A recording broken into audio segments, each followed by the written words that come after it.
I am almost finished with this gorgeous wall hanging, and I need to attach a hanging sleeve onto the back of it so that I can display it for spring and summer.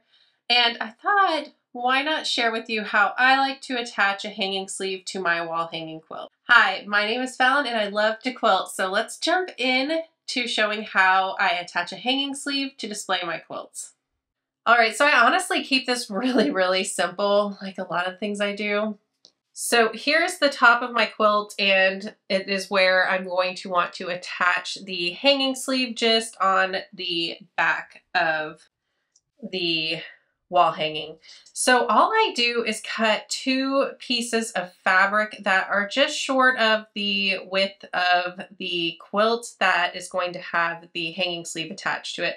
I don't want it to get caught in the binding or anything like that. So yes, there's going to be some seam allowance here, but the hanging sleeve doesn't really have to extend across the whole width of the quilt. So these are about 4 inches wide. Now, you'll just want to keep in mind whatever like rod or piece of whatever that is going to go through the sleeve, just make sure that it is wide enough to fit through here.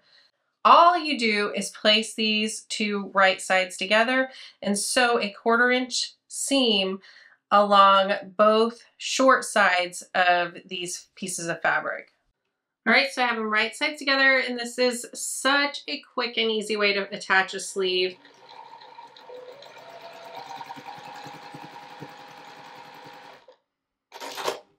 So just sewing along each of the shorter ends. All right, and so now that they are both sewn, I'm just gonna flip this right side out. And we have those seams there. I'm just gonna like rub my fingers against here to bring the seam kind of together. It just kind of makes sure that everything's laying flat across there, because it can kind of like bump up and not want to lay like right where the stitches are. So doing this really helps settle it and make it easier to press. All right, so I'm just gonna add some heat and press it really nice and flat. And why my burn marks here is because I'm gonna leave that sitting here while I fold it in half. And so I'm folding it so that the raw edges are all meeting together. Don't leave your iron sitting on your mat. Don't do like I do. It's not meant for that purpose, but it is a bad habit I have.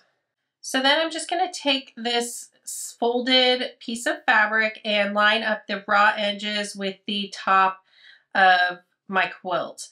And you could center it, make sure it's centered. You could measure that out if you want to. I'm just gonna kind of eyeball it because this isn't going to be seen. It's on the back of my quilt, so I'm not too worried about if it's perfectly centered or anything like that. Once you get it centered, you're going to sew across here to just baste it in place. So the binding is going to go on here as well to make sure it's held in place, but while I'm sewing the binding on, I want to make sure this is secured. So I'm going to sew across it.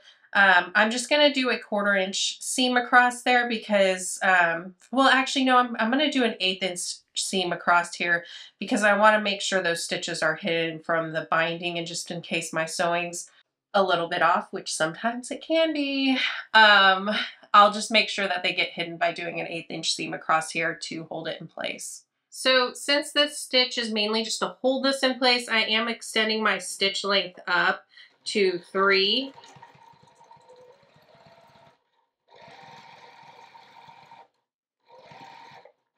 It's just sort of meant to secure it in place. And then what I'm going to do for this flap, it's just hanging around, I'm going to stitch it in place by hand, just as I would kind of stitch a binding on so that it's secured down and doesn't move up. But first I'm going to attach the binding on here. So I already have my binding all ready to go.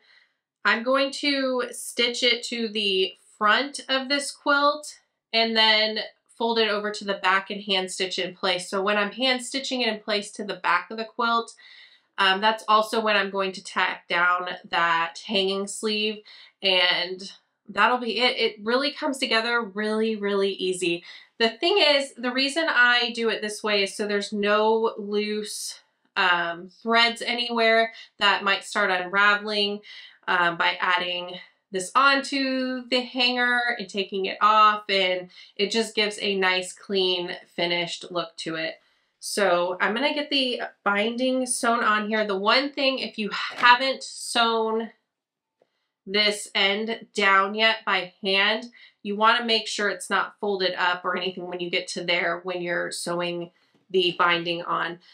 You can still sew the binding on to the back and flip it to the front and sew it down if you want to. I'm just really loving the way it looks to sew it to the front and hand sew to the back right now. Kind of a little bit obsessed with it right now, actually.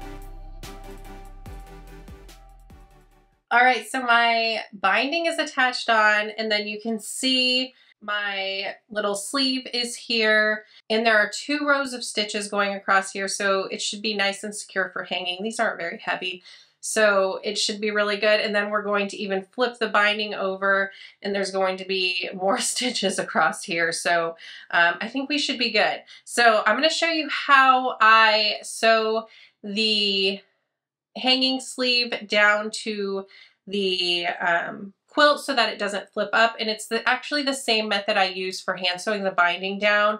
I think it's really easy and goes pretty fast, so let me show you how to do that, and that'd be the same way to do the binding if you've never hand sewn a binding and want to give that a try as well. So I have my needle and thread here ready to go. I have the thread doubled up.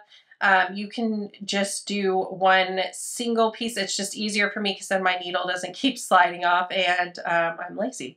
So, so I have it knotted here, and I'm just going to start on the right side and work to the left. That's how I feel comfortable sewing. If you like to sew in the other direction, go ahead and do that. So I'm just going to sink my needle into the fabric a little bit away from where I want to start and come up where I want to start. See here? And just make sure you're not going through the front of the quilt. You don't want to see any of these stitches. So I'm gonna let the knot pop through here and just kind of let it get caught in the batting and the fabric and everything. Don't pull it all the way through. So what I do, and it's really hard to get a good angle on camera because of how I really would like to hold this, but you're going to want to go through just a little bit of the fabric that's folded over and come out. So I do 1/4 of an inch or less is what I try to do. That's a little bit more than I would typically do, but my needle is downstairs because I was using it on another project. So this isn't the one I would normally use, and it feels kind of weird in my hand. So I'm going to come back through that fold, and if you're doing a binding, it would be the fold of the binding, but the fold of the hanging sleeve, and then I'm going to pick up a little less fabric from the backing, like maybe 1/8 of an inch, and come through that. Again, making sure I'm not going through the front of the quilt at all. We're just going through the backing fabric so that all these stitches are kind of hidden. And then right above where I came out from the backing, I'm going to go through the fold just a little bit, no more than 1/4 of an inch, and then come through. And then pick up some of the backing and then through the fold. And just repeat that all the way across. And it's really nice because here I'm using kind of a matching thread, and you really don't see any of the stitches if you're doing it well. Sometimes mine show. Now, sometimes mine do show. I don't always do really well with it, but I figure it's the back of the quilt anyway. And what I really love is how they don't show on the front, right? Because if I just stitched across it with my machine, you would see those stitches on the front of the quilt. So I like how this stays hidden, and the same with the binding. I used to always sew the binding to the back of the quilt, flip it to the front, and stitch it down by machine. And sometimes I would do really well with it, and sometimes the stitches would kind of get wonky. So I'm loving doing the binding this method as well. So yeah, that's the hanging sleeve. I'll show you what it looks like all finished up, and I'll show how you hang the quilt. All right, so the binding is completely on as well as the hanging sleeve. This cute wall hanger actually came in the box that all of the fabric and the pattern for this wall hanging came in. It is absolutely adorable, and I can't wait to hang it up on my wall. So here's how it looks on the back. You can see how it sits through that sleeve there. So there it is. I am so in love with this wall hanging, and I'm so excited to have more wall hangers as well. I can switch this out and put a new one in if I would like to, or when I get my next kit, I will make that up as well. So there you go, another quilt done, another piece of decor I can put up in my quilting space. I'm so excited to hang this up. Let me know how you make your sleeves to hang up your quilted wall hangings. Thanks so much for watching, and I'll see you in the next video. Bye.